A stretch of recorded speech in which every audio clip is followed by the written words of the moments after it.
Humnabad court ಆವರಣದಲ್ಲಿ ಸ್ವಚ್ಛತಾ ಅಭಿಯಾನ ಹಿರಿಯ ಸಿವಿಲ್ ನ್ಯಾಯಾಧೀಶರಿಂದ ಚಾಲನೆ. ಬೀದರ್ ಜಿಲ್ಲೆಯ ಹುಮ್ನಾಬಾದ್ ಕೋರ್ಟ್ ಆವರಣದಲ್ಲಿ ಸ್ವಚ್ಛತಾ ಹಿ ಸೇವಾ ಕಾರ್ಯಕ್ರಮವನ್ನ ಆಯೋಜಿಸಲಾಗಿತ್ತು. ಕಾರ್ಯಕ್ರಮವನ್ನ ಹಿರಿಯ ಸಿವಿಲ್ ನ್ಯಾಯಾಧೀಶರು ಸ್ವತಃ ತಾವೇ ಪೊರಕೆ ಹಿಡಿದು ಸ್ವಚ್ಛತೆ ಕಾರ್ಯವನ್ನ ಕಸವನ್ನ ಗುಡಿಸುವುದರ ಮೂಲಕ ಪ್ರಾರಂಭಿಸಿದರು.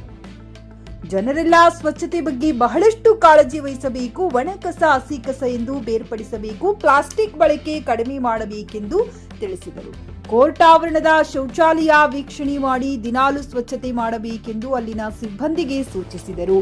ಈ ಸಂದರ್ಭದಲ್ಲಿ ಹಿರಿಯ ಸಿವಿಲ್ ಹಾಗೂ ಜೆಎಂಎಫ್ಸಿ ಹುಮ್ನಾಬಾದ್ ನ್ಯಾಯಾಧೀಶರಾದ ಪ್ರಶಾಂತ್ ಬಾನ್ವಾಡಗಿ, ಸಿಎಂಒ ಸುನಿತಾ ಪಾಟೀಲ್, ವಕೀಲರ ಸಂಘದ ಪ್ರಧಾನ ಕಾರ್ಯದರ್ಶಿಯಾದ ವಿಜಯ್ ಕುಮಾರ್ ನಾಥಿ, ವಕೀಲರಾದ ಎಂಕೆ ಪಾಂಡುರಂಗ, ಆರೋಗ್ಯ ನಿರೀಕ್ಷಕರು ಬಸವರಾಜ್ ಶಿವಪೂಜಿ, ಮೊಹಮ್ಮದ್ ಸಲೀಂ ಮತ್ತು ಶ್ಯಾಮದಾಸ್ ಹಾಗೂ ಪುರಸಭೆಯ ಪೌರ ಕಾರ್ಮಿಕರ ತಂಡ ಸೇರಿದಂತೆ ಅನೇಕ ವಕೀಲರು ಹಾಗೂ ಕೋರ್ಟ್ನ ಸಿಬ್ಬಂದಿ ವರ್ಗದವರು ಮುಂತಾದವರು ಉಪಸ್ಥಿತರಿದ್ದರು.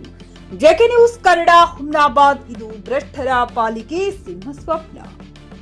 ಕರ್ತವ್ಯ ಆಗಿದೆ ಸ್ವಚ್ಛತೆ. ಯಾಕಂದ್ರೆ ಗಾಂಧೀಜಿಯವ್ರಿಗೆ ಇದ್ರ ಬಗ್ಗೆ ಕಲ್ಪನೆ ಇತ್ತು. ಯಾಕೆ ನಾವು ಗಾಂಧೀಜಿಯವ್ರನ್ನ ಆದರ್ಶವಾಗಿ ಇಟ್ಕೊಂಡ್ವಿ ಅಂದ್ರೆ ಅವ್ರಿಗೆ ಕಲ್ಪನೆ ಇತ್ತು. ಒಂದು ಸ್ವಚ್ಛತೆ, ಆರೋಗ್ಯ ಮತ್ತು ಶಿಕ್ಷಣ, ಇವು ಎರಡು ಒಂದು ದೇಶಕ್ಕೆ ಮೂಲಭೂತ ಒಂದು ಸೌಲಭ್ಯವನ್ನು ಕಲ್ಪಿಸಿದ್ರೆ ಆ ದೇಶ ಯಾವ ಮಟ್ಟಿಗಾದ್ರೂ ಹೋಗ್ತದೆ ಮತ್ತು ಅಭಿವೃದ್ಧಿ ಇಮಿಡಿಯೇಟ್ ಆಗ್ತದೆ ಅನ್ನೋದು ಒಂದು ಅವ್ರಿಗೆ ಕಲ್ಪನೆ ಇತ್ತು. ಹೀಗಾಗಿ ಅವರು ಯಾವುದೇ ಒಂದು ಆಗಿನ ಸಭೆ ಸಮಾರಂಭಗಳಿಗೆ ಹೋದ್ರೆ ಅವರು ಸ್ವಚ್ಛತೆಗೆ ಆದ್ಯತೆಯನ್ನು ಜಾಸ್ತಿ ಕೊಡ್ತಾ ಇದ್ರು. ಅಂದ್ರೆ ಅಲ್ಲಿ ಇರ್ತಕ್ಕಂಥ ಖಾಸಗೀಕರಣವಾಗಿ ಶೌಚಾಲಯನ ವ್ಯವಸ್ಥೆ ಮಾಡ್ತಾ ಇದ್ರಲ್ಲ, ಅಲ್ಲಿ ಎಲ್ಲ ಏನು ವ್ಯವಸ್ಥೆ ಇದೆ ಅಂತವೆಲ್ಲ ಅವ್ರು ನೋಡ್ಕೊಳ್ತಾ ಇದ್ರು, ಮಾನಿಟರಿಂಗ್ ಮಾಡ್ತಾ ಇದ್ರು. ಈಗ ನಾವು ಏನ್ ಮಾಡ್ತೀವಪ್ಪ ಅಂದ್ರೆ ಇವತ್ತು ಮೊದಲು ನಮ್ಗೊಂದು ಏನು ಅಲ್ಲಿ ಆ ಒಂದು ಕಾರ್ಯಕ್ರಮದಲ್ಲಿ ಒಂದು ಚೇರ್ ಇದೇನೋ ಇಲ್ಲ ಅಂತ ವಿಚಾರ ಮಾಡ್ತೀವಿ, ಒಂದು ಚೇರ್ ಹುಡುಕ್ತೀವಿ. ಆದ್ರೆ ಆ ಗಾಂಧೀಜಿಯವ್ರು ಏನ್ ಮಾಡ್ತಾ ಇದ್ರು ಅಂದ್ರೆ, ಯಾಕಂದ್ರೆ ಆ ಬುಕ್ದಲ್ಲಿ ಬರೆದಿದ್ದಾರೆ ಅವರು ತಮ್ಮ ಒಂದು ಮೈ ಎಕ್ಸ್ಪೀರಿಯನ್ಸ್ ವಿತ್ ಟ್ರೂತ್ ಅಂತ ಹೇಳಿ ಏನು ಬುಕ್ ಇದೆಯಲ್ಲ ಅದ್ರಲ್ಲಿ ಬರೆದಿದ್ದಾರೆ. ಅವರು ಅಧಿವೇಶನಗಳಲ್ಲಿ ಹೋದಾಗ ಒಂದು ಅಲ್ಲಿ ಸ್ವಚ್ಛತೆ ಯಾವ ರೀತಿ ಇದೆ, ಅಲ್ಲಿ ಹೈಜಿನಿಕ್ ಇದನ್ನೇ ಇಲ್ಲೋ ಚೆಕ್ ಮಾಡ್ತಾ ಇದ್ರು. ಅಂದ್ರೆ ಇವತ್ತಿನ ಮಟ್ಟದಲ್ಲಿ ನಾವು ಒಂದು ಪ್ರಾಥಮಿಕ ಮಟ್ಟದಲ್ಲಿ ಕೆಲಸ ಮಾಡೋರು ಇವತ್ತು ದೊಡ್ಡ ವ್ಯಕ್ತಿಯಾಗಿ ಒಂದು ದೇಶದ ಮಾದರಿಯಾಗಿ ಇರ್ಬೇಕಾದ್ರೆ ನಾವು ಪ್ರಾಥಮಿಕ ಮಟ್ಟದಲ್ಲೇ ಕೆಲಸ ಮಾಡ್ಬೇಕಾಗ್ತದೆ. ಅಂದಾಗ ಈ ಸರ್ ಹೇಳಿದ್ರು ಸ್ವಚ್ಛತೆ ಬಗ್ಗೆ ನಾವು ಎಷ್ಟು ಬರೇ ಬಾಯಿ ಮಾತಿನಿಂದ ಹೇಳಿದ್ರೆ ಸಾಲದು, ಅದನ್ನ ಕಾರ್ಯರೂಪಕ್ಕೆ ತರಬೇಕಂತೇಳಿ ಅದನ್ನ ನಾವು ಇವತ್ತಿಂದ ಜಾರಿ ಮಾಡೋಣ. ನಮ್ಮ ಒಂದು ಹಸಿ ಕಸ ಒಣ ಕಸನ್ನ ಸಪ್ರೇಟ್ ಮಾಡಿಟ್ಟು ಅದನ್ನ ಈ ಪೌರ ಕಾರ್ಮಿಕರು ಬಂದಾಗ ಅದನ್ನ ವ್ಯವಸ್ಥಿತವಾಗಿ ವಿಲೇವಾರಿ ಮಾಡಕ್ ಸಹಾಯಕಾರಿ ಮಾಡೋಣ. ಇವತ್ತು ಆ ಕಸದಿಂದ ರಸ ಅಂತೇಳಿ ಅವರು ಕೂಡ ದೊಡ್ಡ ದೊಡ್ಡ ಪ್ಲಾಂಟೇಶನ್ ಮಾಡಿದ್ದಾರೆ. ಅವನ್ನ ಹೋಗಿ ಸಪ್ರೇಟ್ ಮಾಡಿ ಅವನ್ನ ಮತ್ತೆ ರೀಸೈಕಲ್ ಮಾಡೋಕ್ಕೂ ವ್ಯವಸ್ಥೆ ಮಾಡ್ತಾರೆ. ಮತ್ತು ಸಬ್ ಸ್ಟ್ಯಾಂಡರ್ಡ್ ಪ್ಲಾಸ್ಟಿಕ್ಕನ್ನು ಯಾರು ಬಳಸಬಾರ್ದು. ಮತ್ತು ಪ್ರತಿಯೊಬ್ಬರು ಕೂಡ ನಾವು ಯಾವುದೇ ಒಂದು ಅಂಗಡಿಗೆ ಹೋದರೆ ಇವತ್ತು ಖಾಲಿ ಕೈಲೇ ಹೋಗ್ತೀವಿ. ಅದನ್ನೇ ಒಂದು ಚೀಲ ಆಡ್ಕೊಂಡು ಹೋದರೆ ನಮಗೆ ಪ್ಲಾಸ್ಟಿಕ್ ಬಳಕೆಯನ್ನು ಕಡಿಮೆಗೊಳಿಸೋ ಒಂದು ಪ್ರಯತ್ನ ಆಗ್ತದೆ. ಅದಕ್ಕೆ ಇವತ್ತಿನಿಂದ ನಾವು ಒಂದು ನಮ್ಮ ತಲೆಯಲ್ಲಿ ಇಟ್ಕೊಳ್ಳೋಣ. ನಮ್ಮ ಗಾಡಿಯಲ್ಲಿ ಒಂದು ನಮ್ಮ ಸೀಟ್ ಕವರ್ನಲ್ಲೇ ಒಂದು ನಮ್ಮ ಚೀಲ ಇಟ್ಕೊಂಡು ಹೋದರೆ ಆ ಪ್ಲಾಸ್ಟಿಕ್ ಅನ್ನು ಕೂಡ ತಡಿಬಹುದು. ಮತ್ತು ಸಬ್ ಸ್ಟ್ಯಾಂಡರ್ಡ್ ಪ್ಲಾಸ್ಟಿಕ್ ಎಲ್ಲೆಲ್ಲಿ ಬಳಸ್ತಾರೆ ಅದನ್ನು ಮಾಹಿತಿ ಕೊಟ್ಟರೆ ಇಮಿಡಿಯೇಟ್ ಆಗಿ ಅದರ ಸಂಬಂಧಪಟ್ಟ ಅಧಿಕಾರಿಗಳು ರೇಡ್ ಮಾಡ್ತಾರೆ.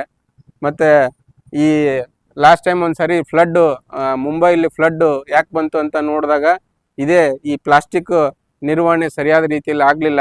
ಎಲ್ಲ ಗುಟ್ಕಾ ಪಾನು ಮತ್ತು ಇತರ ಪ್ಲಾಸ್ಟಿಕ್ ಪಾಕೆಟ್ಗಳು ಹೋಗಿ ಚೆಂಬರ್ಗೆ ಬ್ಲಾಕ್ ಆಗಿ ದೊಡ್ಡ ಪ್ರಮಾಣದಾಗ ಫ್ಲಡ್ ಆಯ್ತಲ್ಲಿ.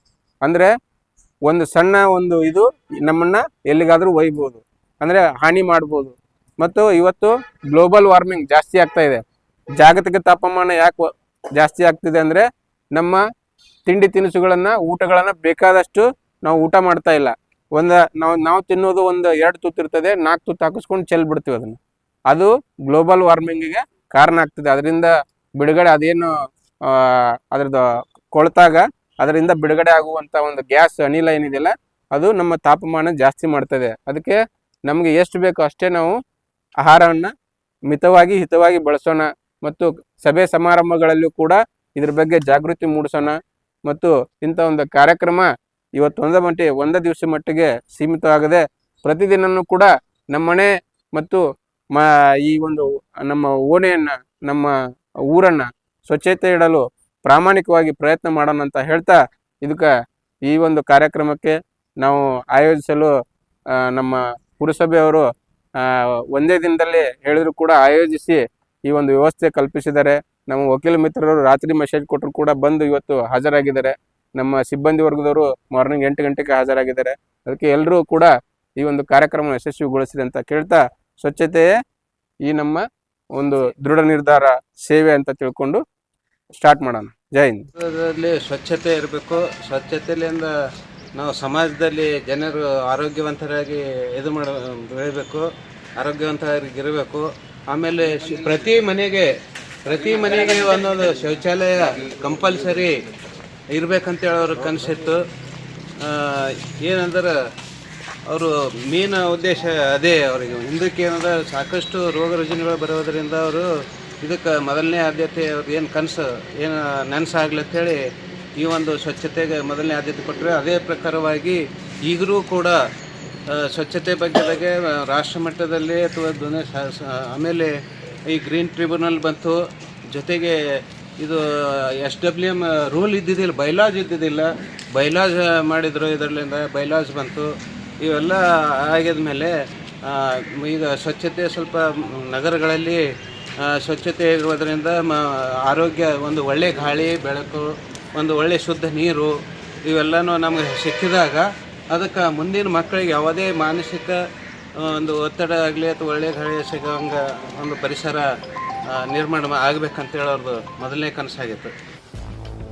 ಗ್ರಾಹಕರ ಸ್ಯಾಟಿಸ್ಫ್ಯಾಕ್ಷನ್ ನಲ್ಲಿ ನಂಬರ್ 1 ತೃಪ್ತಿಕರ ದೈಹಿಕವಾದ ಹುಮ್ನಾಬಾದ್ನ SV TVS ಶೋರೂಮ್ ನಿಮಗಾಗಿ ತರುತ್ತಿದೆ ಹೊಸ ಮಾಡೆಲ್ಗಳ ಹೊಸ ಬೈಕ್ಗಳು. ಇಲ್ಲಿ TVS ನ ಸ್ಪೇರ್ ಪಾರ್ಟ್ಸ್ ಹಾಗೂ ಸರ್ವಿಸ್ ಕೂಡ ಲಭ್ಯ. ಹಾಗಿದ್ರೆ ತಡೆಯಾಕೆ ಹಿಂದೆ ಭೇಟಿ ನೀಡಿ. ನಾಗಲಕ್ಷ್ಮಿ ದಾಬಾ ಹತ್ತಿರ ಗುಲ್ಬರ್ಗಾ ರೋಡ್, ಹುಮ್ನಾಬಾದ್. ಹೆಚ್ಚಿನ ಮಾಹಿತಿಗಾಗಿ ಸಂಪರ್ಕಿಸಿ 8494951009.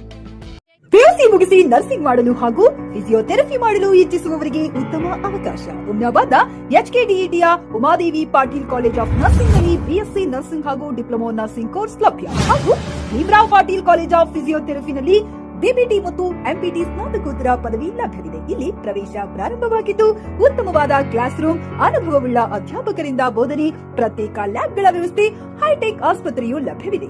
ಹಾಗೂ ವಿದ್ಯಾರ್ಥಿಗಳಿಗೆ ಪ್ರತ್ಯೇಕ ಹಾಸ್ಟೆಲ್ ವ್ಯವಸ್ಥೆಯೂ ಲಭ್ಯವಿದೆ. ಹಾಗಿದ್ರೆ ತಡೆಯಾಕೆ ಹಿಂದೆ ಭೇಟಿ ನೀಡಿ.